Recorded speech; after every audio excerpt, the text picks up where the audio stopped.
நிர்வாகத்திறன் சுத்தமா இல்லைங்க. ஒரு ஒரு ஒரு ஒரு ஒரு அரசியல் கட்சி, அதாவது பெரும்பான்மை மக்களின் மனங்களை வென்று அவருடைய நம்பிக்கையை பெற்று அவருடைய அது பிறகு அதனுடைய வாக்கை பெற்றுதான் ஒரு கட்சி அரசமைக்க முடியும்.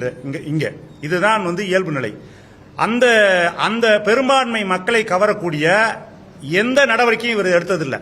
தேர்தல் காலங்களில் கரெக்டா பாத்தீங்கன்னா தேர்தல் 10 நாள் இருக்குன்னா 10 நாளைக்கு முன்னாடி என்னத்தையாவது பேசி தான் ஒரு விவாத பொருளாகணும். தமிழ்நாட்டில் தன்னை எல்லாரும் பேசிக்கிட்டே இருக்கணும். அது நெகட்டிவா இருந்தாலும் பாசிட்டிவா இருந்தாலும் என்னை பத்தி தான் பேசிட்டு இருக்கணும்னு அவருக்கு ஒரு மன நோய் அவருக்கு.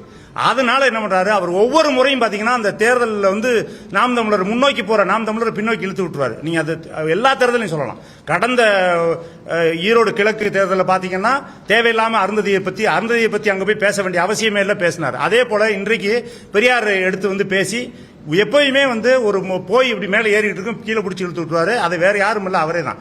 நிர்வாகத்திறன்கிறது அவர்கிட்ட துளி அளவும் கிடையாது. நல்ல பேச்சாளர், தமிழ் தேசிய கருத்துக்களை ஓரளவு இந்த மண்ணில் விதைத்ததில் அவருடைய பங்கு முக்கியமானது, அதெல்லாம் மாற்று கருத்து கிடையாது. ஆனால் நிர்வாகத்திறன் சுழியம்.